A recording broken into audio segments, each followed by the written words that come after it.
Hey, what's going on everyone? Paul here, and in this video I want to go over a video I saw because the title caught my eye, and it's titled Making $366,000 on Fiverr After Losing My Job. And it's by CNBC Make It. So they do a lot of different videos, and this one is really short and sweet. It's just 4 minutes long. So I figured, I have a channel on creating freelancing content, entrepreneurship, lifestyle freedom, all of that. So why not just play this video? I can give my honest reaction to it, my insights, my input, and I think it can really help give another perspective to anyone that is thinking about starting a side hustle on Fiverr or Upwork or just freelancing in general. So with that being said, let's hit the like button to support the video and let's get right into it. I was just looking for stay-at-home jobs and I stumbled across Fiverr, and it was just something that hit me. And I was like, wow, could this be something that I could leave that sucky job that I had? My name is Jennifer Okay, Shealy. so real quick, let's go back to that.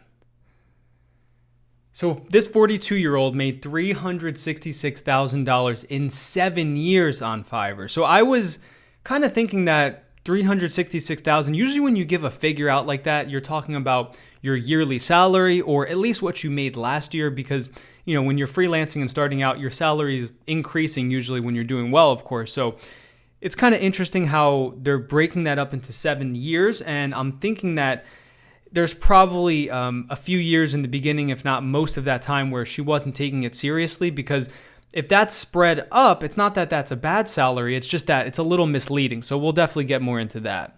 Jennifer Shealy, and I'm a Fiverr top-rated seller. I'm also from Melbourne, Florida. I would say over the course of my journey on Fiverr, I've made well over $350,000, and just in the last couple of years, I've been hitting six figures. So I don't. Okay, so right there, she said over the whole course she's made over the 350,000, but in the last couple of years she's been making over six figures a year. So kind of like I was just thinking, a lot of the times when you're starting out, you're not taking it fully seriously in the beginning, you're building yourself up, and then once you start having success is when you can really exponentially grow. And I've kind of seen the same thing on my journey, where when you're starting out, it's really good to kind of do it on the side and then build your way up. And then once you do have those hours put in, those years put in, you can really take advantage of it. So it sounds like that's something that's going on here. Let's learn some more. Find myself slowing down.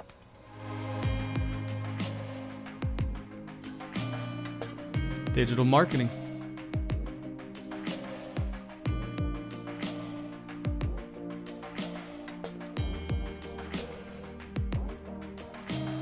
Okay, so she started using Fiverr while she was still working at a tile company and studying for an MBA. And then I ended up, losing my job at the tile company because they said that apparently I was just on my phone too much, and I was just kind of bored with the job. So once I lost the job at the tile company, then I was really focused on working at home.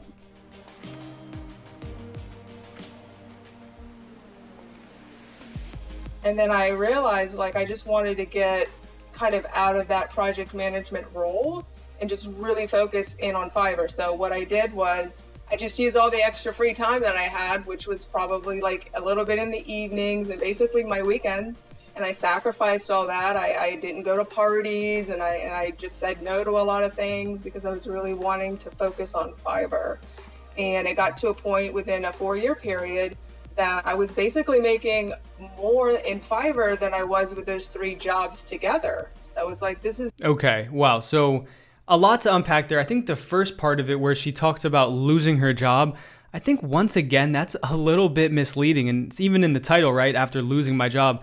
She didn't lose her job. She got fired. She got fired because she was on her phone too much. She was checking out mentally, and unfortunately, that's the sad reality of a lot of 9-to-5s. Even if you start out and you have a lot of passion, if you're just working on someone else's dreams and you're not really fully aligned with the company, you don't feel a sense of company culture, you don't feel that you can really see yourself there in the long run, that leads into your day-to-day performance. And that's probably what happened in her case, where she's doing something at some company she's not that interested in. She's on her phone a lot. And luckily in her case, they actually let her go. That's the best thing they probably could have done for her and their company, because you don't want to have someone that's already mentally checked out. They say a lot of the times when someone quits a job, they didn't just think about that. They have been thinking about leaving for months, if not years. So if you can kind of catch that early, that's why some companies actually have what's called quitting bonuses. They'll give you money to walk away because they only want people there that are really dedicated. So it's a little misleading. I know she got fired, but getting into the other part, the good part of it was she was able to kind of make the sacrifices where she needed to during those nights, during those weekends. And, I really found myself right in the same boat. After I left the 9-to-5 world, a few years after college, I found myself really making those same sacrifices and tough decisions of, should I just go out and have fun and party, or should I focus on my business and that call I have with a potential client in the morning? And that's really how it happens. It's just every little decision starts to pile up on top of each other. So it's really awesome to see that even though she did kind of get let go and it was a bad situation, she turned it into a good one by focusing solely on Fiverr in her case, and she's providing digital marketing services. So interested to see where this goes from here. It's no longer a side hustle. This is my job. I started off on Fiverr offering Facebook advertising services for $5. So some people might find that silly, starting out, like, why would you do that? Well, sometimes you have to do what you got to do to put your name out there. And then, through the years, I progressively increased it to today, I offer a 6-ad package for $175. I didn't see a huge return in the first 3 years at Fiverr. All I wanted to do was pay my rent and to get food in my mouth and to pay my bills. And that's powerful. You know what I mean? And then now I don't have to think about all that. Okay, so she's working between 50 to 60 hours per week, and she shared some insight there into how powerful it is when you're able to start to produce income for yourself, just for day-to-day things like paying your rent, paying your bills, and getting food, maybe even eating out a few times a month. Just those little things. It's hard to remember and put yourself back there once you're not in that paycheck to paycheck cycle. But so many people are living like that, where it really does depend on how much they're able to bring in that month. That's how much they're going to be able to eat. That's how much they're going to be able to, whatever it is, give gifts to their different family members. It really all comes down to how much you're able to produce. And working 50 to 60 hours a week, while it might sound like, wow, she's putting in overtime there, a normal work week is 40 hours. When you're working for yourself and you're an entrepreneur and you're having success, you don't want to just work 40 hours. It's really not going to be in your best interest, because if you can put that extra 10, 20 hours in a week, that can really set you up. And then once you have that cash flow, you can invest that and multiply it. So the more you can really hone in on those times you're having success, the better your long-term career is going to be. I'm comfortable with that. Maybe one day I'll own a Tesla because I'm in my vehicle at times, driving and working, and it's just like, this is the future, and it's just funny because I can get things done, and then I can go and enjoy a meal.